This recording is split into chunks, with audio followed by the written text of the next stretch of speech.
You ask Tiger to solve. This deals with linear equations with one unknown. The final result is x equals 4.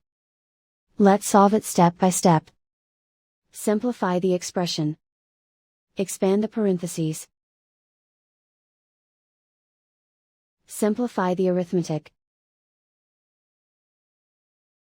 Group all x terms on the left side of the equation. Subtract 12x from both sides. Group like terms. Simplify the arithmetic. Group like terms. Simplify the arithmetic.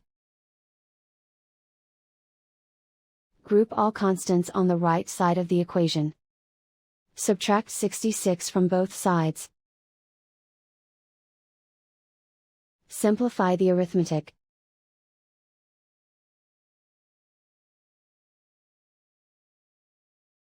Isolate the x. Divide both sides by -9. Cancel out the negatives. Simplify the fraction. Cancel out the negatives.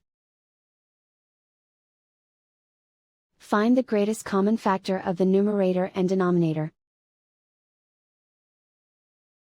Factor out and cancel the greatest common factor. And so the final result is x equals 4.